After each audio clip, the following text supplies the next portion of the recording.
Welcome to the AI Policy Podcast, a podcast by the Wadhwani Center for AI and Advanced Technologies at CSIS. I'm Gregory C. Allen. And I'm Andrew Schwartz. Join us as we dive into the world of AI policy, where we'll discuss the implications of this transformative technology for national security, geopolitics, and global governance.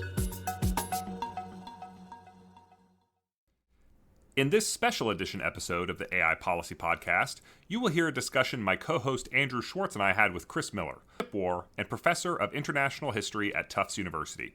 The topic was the state of the global semiconductor competition and what it means for geopolitics and AI.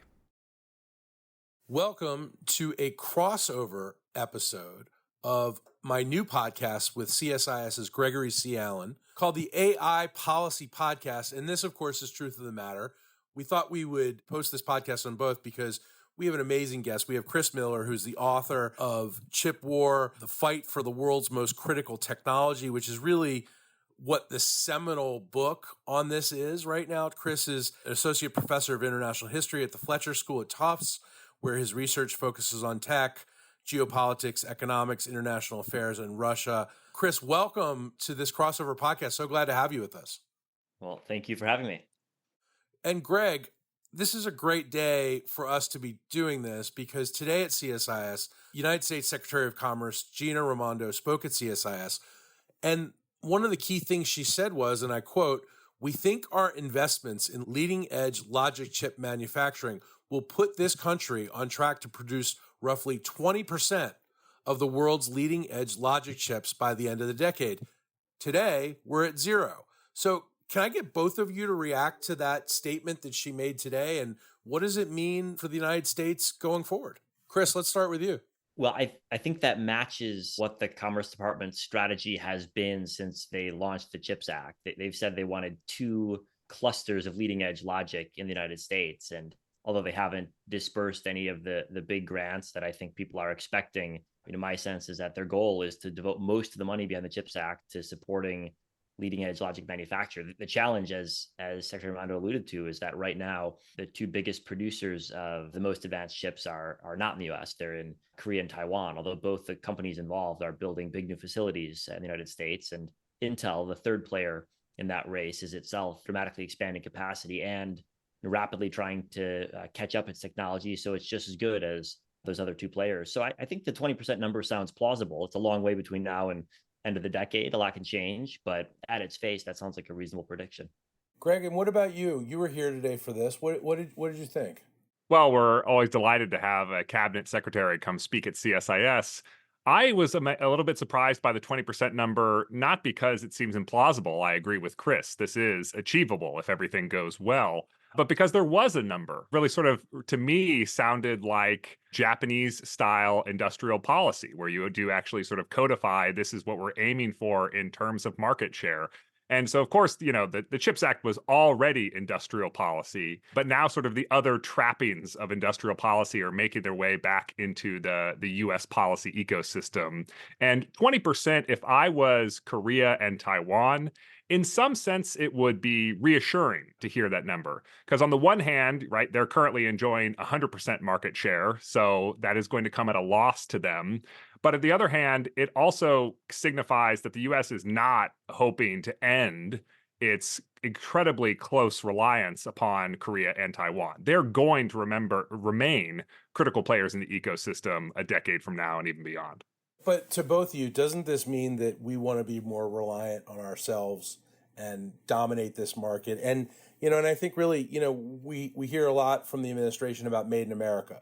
This is an important priority of this administration. And so far, it seems to be working. What do you guys think about that? Well, I think to their credit, the Commerce Department team has been pretty clear that, well, they want more manufacturing of chips in the United States. They're not striving for complete self-sufficiency, which I think is good because this is not China. It's not China, and it's a pipe dream. No one is completely self-sufficient. You're going to import chemicals and machines from the rest of the world. And so I think they're right to say we're not comfortable with the current extraordinary dependence on a small number of countries, but also we're not trying to undo globalization via one piece of legislation. But is this different? We always talk about energy independence, and we've achieved that. So is this a similar thing, or is it really just not because of what you just said with all the components that we rely on from other countries?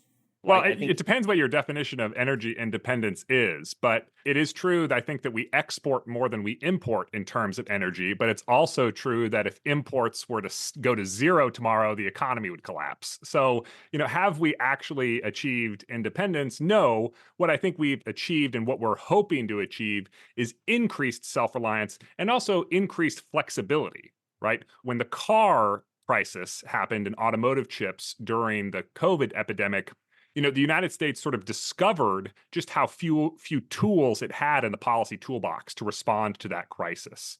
And I think what the CHIPS Act is sort of building is a much more flexible policy toolbox built on top of a much more self-reliant ecosystem. Not self-reliance in terms of like the Chinese targets of 80% or 90%, but self-reliance in terms of there are players in the ecosystem locally that you can go to. If international logistics are complicated, you do have people you can call. So, Chris, I want to go to you for a second. Your book, Chip War, published about a little over a year ago, since you published it, maybe a year and a half ago, and it really became the definitive book on the history of semiconductors and geopolitics and the intersection of that. Since then, chips have only become more important. Can you catch us up on what's happened since the book's publication? Are you working on Chip Wars 2? Do you want to spill the beans and let us know? Tell me about that.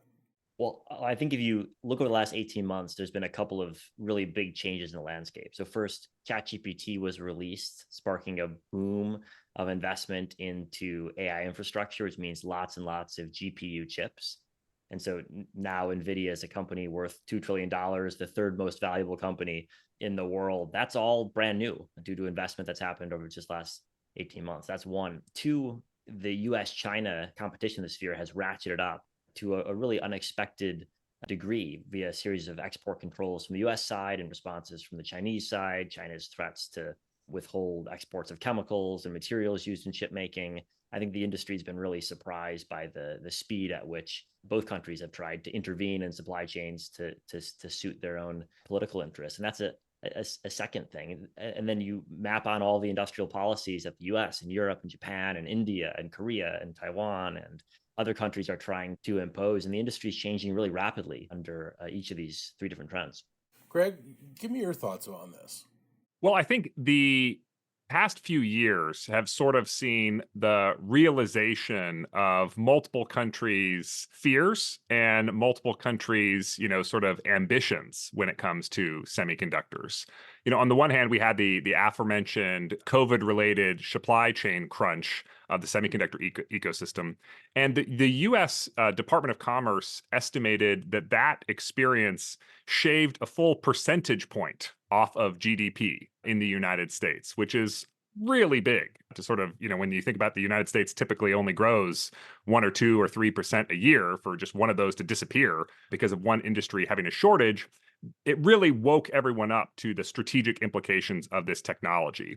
And shortly after that, the United States took the export control toolbox that the Trump administration had already been playing around with, mostly on an entity list basis, going after individual Chinese companies or individual persons, and suddenly expanded it to where some provisions, such as the restriction of sales of advanced AI chips or advanced semiconductor manufacturing equipment, now apply on a China-wide basis. And that was something that the Chinese government had been anticipating for a long time, that many Chinese companies had been anticipating for a long time, but suddenly it was here. And so all of their preparations, now needed to urgently reach some kind of milestone. We talk about chips all the time now, and that's relatively new, even though chips power just about everything we do. From, as Secretary Raimondo said, from our windshield wipers to our washing machines to our refrigerators to our phones, of course, to our computers. The question I think I have for both of you is are we all talking about this more now because AI is on the tip of everyone's tongue? Chris, is that something that resonates with you? I think that's certainly part of it, but it's not the whole story. There are lots of types of products that don't use much at all AI that still have a ton of chips inside of them. You take a new car, on average, it'll have hundreds, if not 1,000 semiconductors inside. And that's not unique.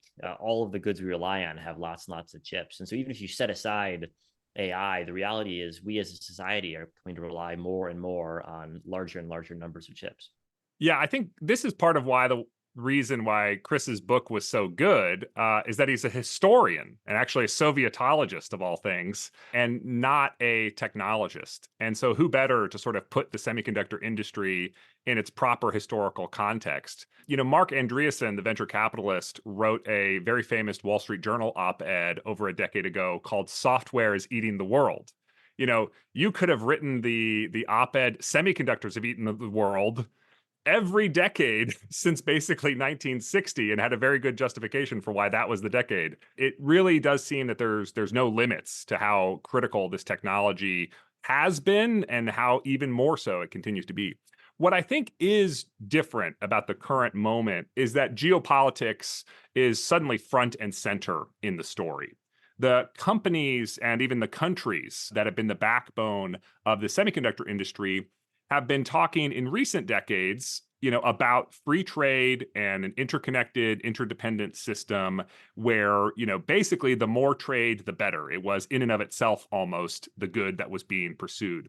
Now we're returning to, a much more Cold War era vision of semiconductors, where trade is definitely desirable, but it's often viewed in strategic terms. One of my favorite parts of Chip Wars was when it was talking about bringing the semiconductors industry to East Asia, and in particular Hong Kong. It was originally celebrated and championed by the anti-communist parts of the U.S. foreign policy community, who were saying, hey, we've noticed that when you let them starve, peasants often become, communist guerrillas. Maybe we should think about, a jobs program for this part of the world that can bring industrialization, economic growth, and also a tie into the U.S. economic engine.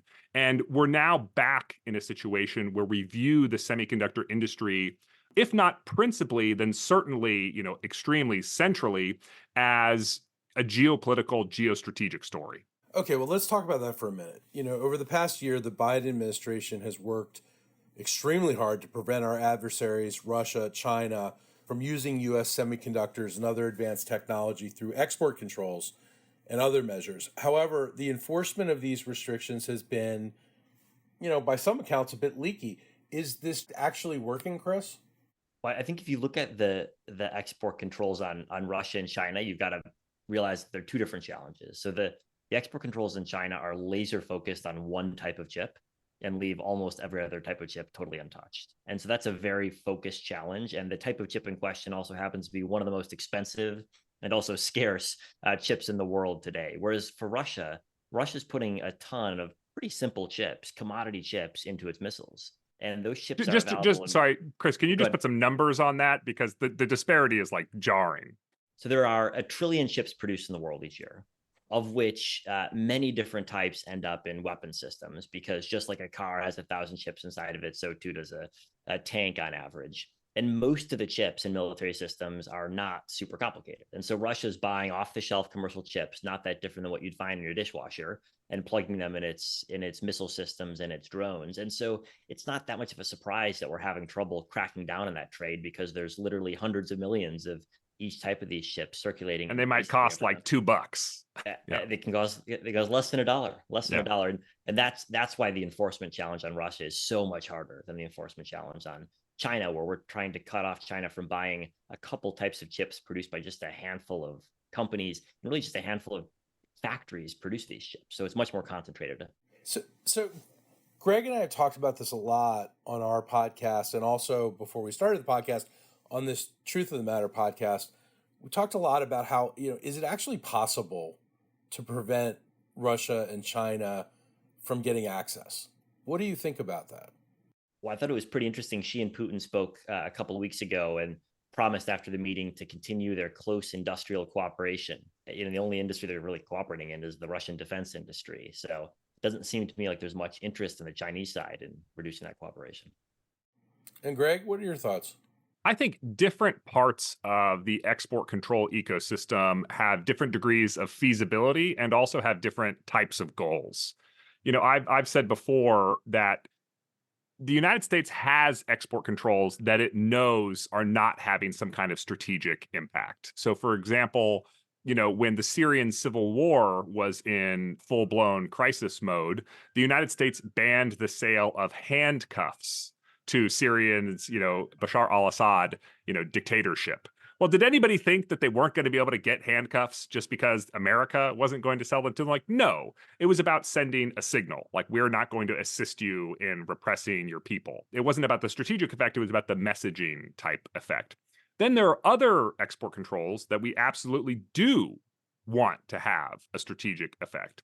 And I think the case of what's going on with China in terms of both AI chips and in terms of semiconductor manufacturing equipment, there's a lot more feasibility and plausibility of achieving, strategic outcomes in that regard. Maybe not the full suite of strategic outcomes, on our wish list, but definitely having some degree of strategic impact. So just to think about these AI chips, these chips can cost north of $40,000 per chip. And the number of companies in China, who are capable of producing hyperscale data centers, your, Baidu's or Alibaba's or Tencent's, it's a relatively short list, right? And they need hundreds of thousands of these, chips that cost tens of thousands of dollars. It is definitely true that US export controls on these AI chips are not succeeding at preventing any chips ever from getting into China, right? That goal is not achievable. But can you prevent these hyperscale AI providers from getting the many hundreds of thousands of chips that they want? Yes, I think that is an achievable goal. And certainly you can, delay. When you think about the current AI moment, this is a really critical 24 months in the global AI industry.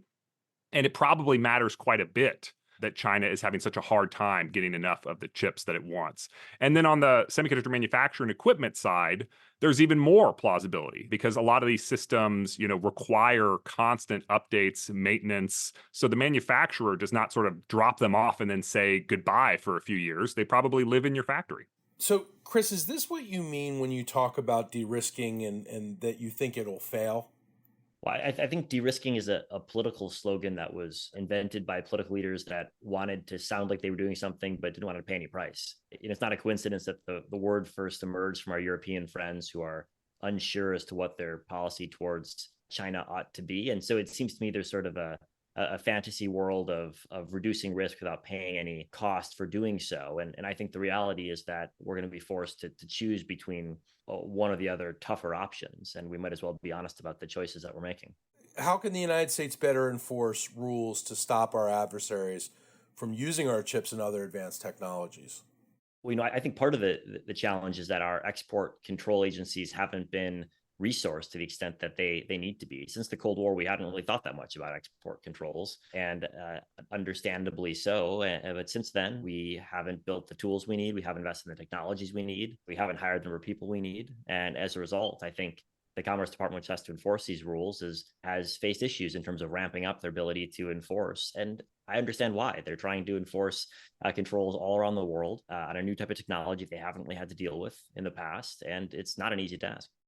Yeah, Greg's been hollering a lot about this for a long time, including there's a tiny office within Commerce that Greg Bureau of Industry and Security. Yeah, that's the one. And Greg had made it his mission to make sure people were educated about what that bureau is tasked with doing and what its actual resources are. Yeah, to sort of briefly summarize what we've said in published CSIS papers, there's a whole constituency out there that says export controls don't work. And I would say it's probably more accurate to say that we haven't really run the experiment yet to know whether or not export controls could work. And the reason for that is think about, Russia in this context. They're a member of the Wassenaar Arrangement, which is one of the major multilateral export control initiatives that came after the Cold War. The Wassenaar Arrangement is almost exclusively focused on countering the proliferation of weapons of mass destruction, because while the United States and Russia don't agree on a lot of things, we usually do agree that nuclear terrorism is bad. So we've gone from a moment where Russia is helping you to enforce export controls to now, after Russia's invasion of Ukraine, they're like, incredibly motivated to break the export control regime as viciously as they possibly can.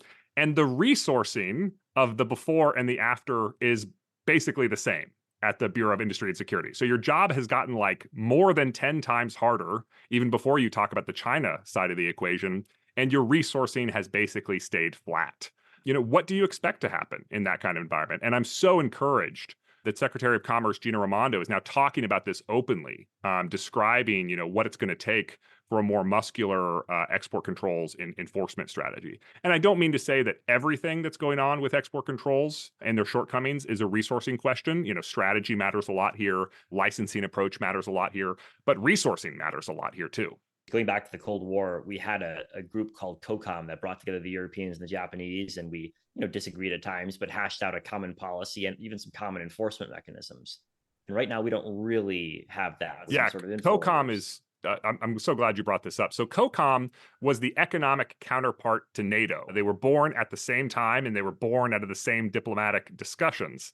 And so basically, we've gone from a world during the Cold War where we said, if you would like a U.S. security guarantee, if you would like to be under the U.S. nuclear umbrella, well, we're not going to allow you to sell military relevant technologies to the Soviet Union while we're building a military that's going to protect you from the Soviet Union. If you want one, you have to be a part of the other. In the post-Cold War, those have been totally divorced. There is not an expectation that countries that enjoyed the benefits of a U.S. security guarantee are fully aligned with the United States on export controls. And that just makes the situation much harder. The more multilateral your export controls can be, the greater a shot you have at them succeeding. So really, I mean, to what extent does the United States need its allies in this area? It sounds like you guys don't think unilateral action can be effective.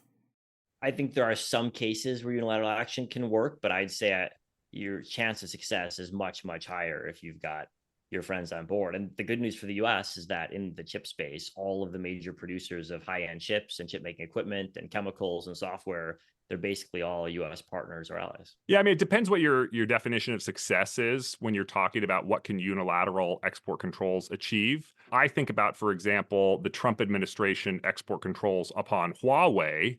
Well, that did, kick Huawei out of the 5G phone market, but only for 5 years, right? Now they're back. And part of the reason they're back is that they've been able to forge new supply chains that don't include the United States for all critical parts.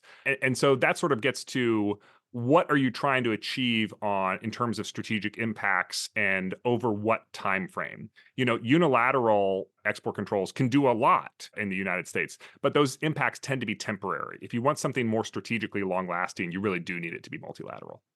Okay, so let's talk about the current state of the Chinese semiconductor industry. You guys both alluded to it before. What kind of investment has China been making in its own semiconductor and advanced manufacturing industries to stay competitive? Greg, you've done a lot of research in this space. Let's start with you here. Yeah, so JW Insights, which is a Chinese semiconductor industry consulting firm, they had some data that was recently reported in the Financial Times, and it's a really interesting analysis. They essentially counted up all of the different types of subsidies that Chinese provincial governments are providing. In addition to the Chinese central government, they added the investments plus the subsidies plus like the tax rebates, everything. They put it all together in sort of one list. And they came up with a pretty jaw-dropping number, which is that China's government was subsidizing their semiconductor industry to the tune of $65 billion US per year in 2021 and 2022. So that's before the Biden administration export controls took effect. I mean, that's an extraordinary number. Even for China, that's an extraordinary number. That is 3 NASA's per year worth of semiconductor subsidies. The U.S. funds NASA at about $20 billion. So it is a jaw-dropping number, and that's what China believes that they need to spend to achieve their target, right, of 70% or 80% self-sufficiency and freeing themselves from dependence on U.S. technology. So why do they think that they need to be self-sufficient, but we don't think we need to be, and we also think we should have our allies involved? What's the difference there? They're just used to going it alone?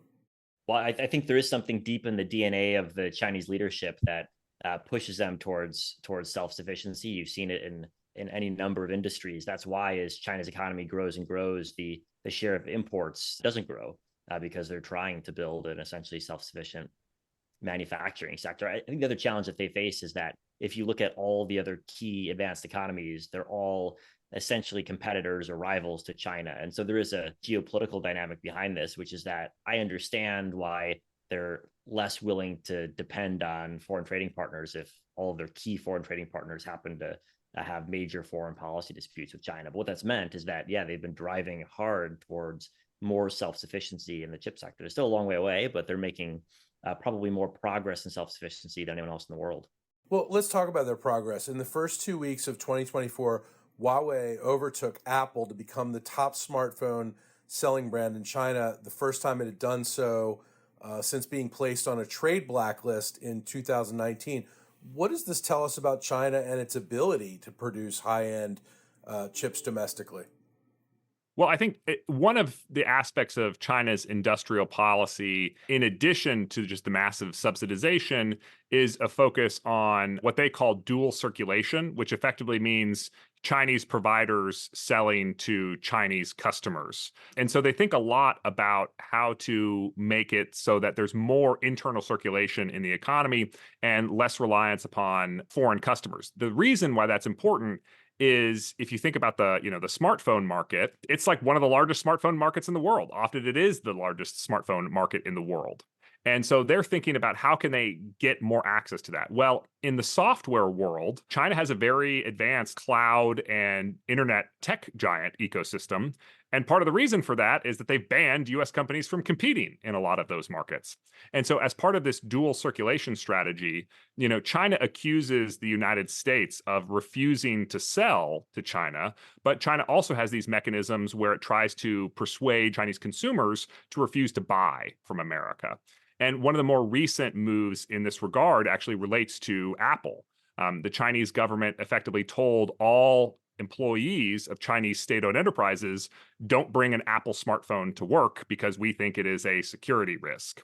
Well, for anybody who's been to China in the past 5 years, they have moved so much to a mobile payments ecosystem. It's really hard to buy lunch with cash. The only thing that you can pay for anything with is your smartphone. So if you're being told don't bring your Apple smartphone to work, it's basically like don't take public transportation, don't buy food, don't do anything unless you have a non-US made phone. So they're basically telling you get a new phone. Well, a lot of Chinese citizens work for state-owned enterprises. It's a lovely subsidy for Huawei, right? To be told that you need to have a non-US phone. Recently, on a quarterly earnings call, the chief executive of SMIC, China's leading chip maker, predicted a global supply glut in types of semiconductors that his company produces. On the same call, he announced a $7.5 billion increase in capital expenditure. What did this announcement mean and why should we care about it? Chris, you've been writing about this recently. What do you think?